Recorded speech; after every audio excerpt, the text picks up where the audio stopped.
What most Moon Knight players do is this. Don't do this! Stop doing this! Look how much faster the enemies die if I shoot them instead of the Ankh. It's like a whole second of difference and 3 ammo less, which means you only need to shoot most people twice or thrice, especially if you headshot.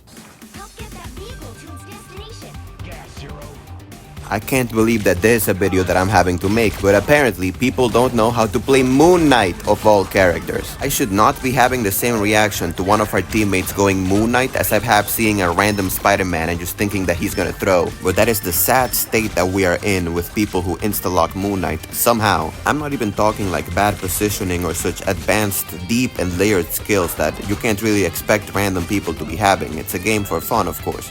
I'm talking people who just can't even do damage on a character who excels at specifically doing damage, even if it doesn't kill. So if you're someone that wants to learn Moon Knight or wants to get better at Moon Knight, or just wants to know what your teammates are doing wrong, or even just wants to be able to counter an enemy Moon Knight, this video is for you.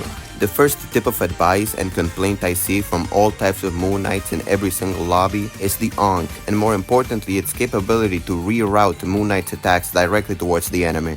As we all know, if Moon Knight places down his Ankh and then shoots it, his projectiles will ricochet towards every enemy in its radius. Just 3 shots to the Ankh, I killed that Luna Snow. However, shooting the Ankhs is very suboptimal and does little damage which can quickly be healed in comparison to if you just do this instead.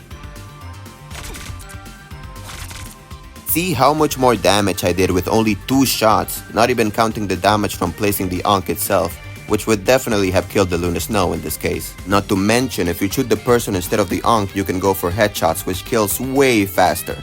Also, another advantage is uses of his secondary fire to deal even more damage if you shoot them instead of the Ankh, since it will ricochet off of them into the Ankh and back towards them, which is something that apparently most Moon Knights don't know. You can combine this with headshots and headshot with the secondary fire too to kill in the blink of an eye. What happens in most matches with mediocre Moon Knights is that they just hopelessly shoot the Ankh and all that damage gets tanked and healed instantly, because it's not doing as much as they were shooting the body, let alone the head.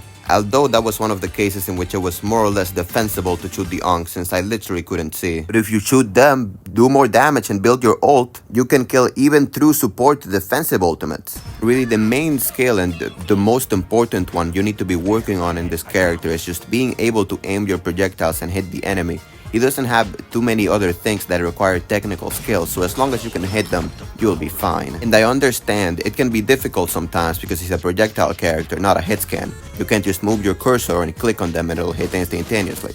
Although I'm playing on console, so this is kind of an irrelevant point for me. Because he uses a projectile, you need to account for the enemy's movements and whatnot. There's that degree of predicting your enemy's movements. What are they doing? Where are they gonna go? Fast are my projectiles?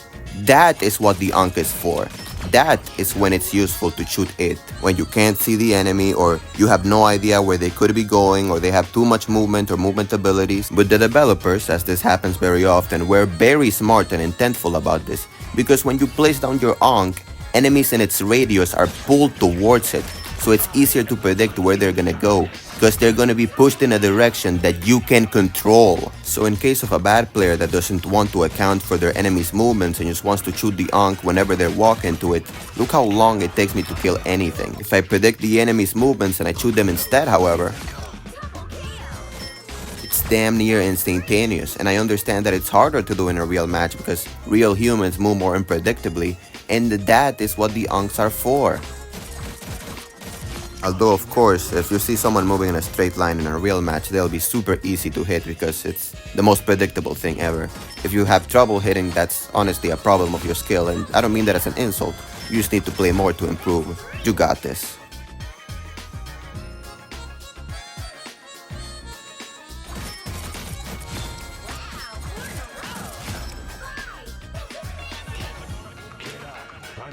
Another thing you can do with your Ankh, since it pulls enemies towards it, is throw the Ankh and then place your ult in such a way that when enemies are pulled towards the Ankh, pull towards the center of the ult, making it incredibly hard to escape, if not impossible, if they lack any movement at the moment. This is especially purposeful because, again, Moon Knight's ult can kill through support ults, So if the enemy players are being careless because they have a lot of healing right now, it'll catch them by surprise and finish them off. This is apparently something people get mad about, and yes, I am a humble console player, which is why I'm not giving you practical tips on how to aim. I'm just telling you the theory of it. Shooting the people is objectively superior than shooting the Ankh in cases in which you can figure out how to shoot them. Not that it would matter if it was practical advice, because I also play against PC players. This doesn't need to be an argument, although some people turn it into one. Another thing that happens with Moon Knights that exclusively shoot the Ankh for the auto aim is that they never learn how to shoot the person, and they develop that crutch. So even outside of the damage, even if it was the same amount of damage dealt, they become reliant on the Ankh, so when it is destroyed, they have 11 seconds of being useless, which is how you end up with Moon Knights that somehow have low damage despite having one of the most highest damage characters in the game at their disposal. Instead of shooting the Ankh so it ricochets into people, what you can do in situations where it's possible is shoot stationary targets or targets with low mobility or high hitboxes like tanks. Means they are relatively easy to hit just like the Ankh, but will also ricochet onto other enemies and deal the full potential of the damage. Even more if the Ankh is already placed down. So really, all you need to do to play Moon Knight appropriately, and please stop having low kills and damage in my lobbies. How are you selling as Moon Knight? I mean, all you need to know is just proper management of the Ankh.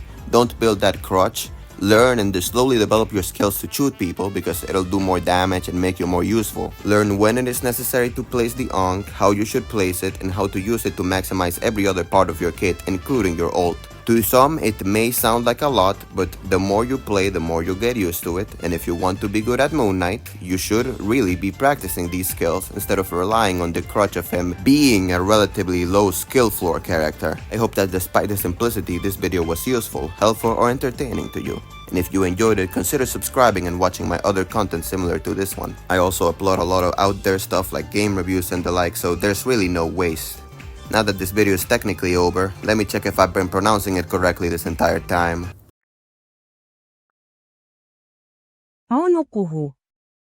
That can't be right. Ankh. God freaking darn it.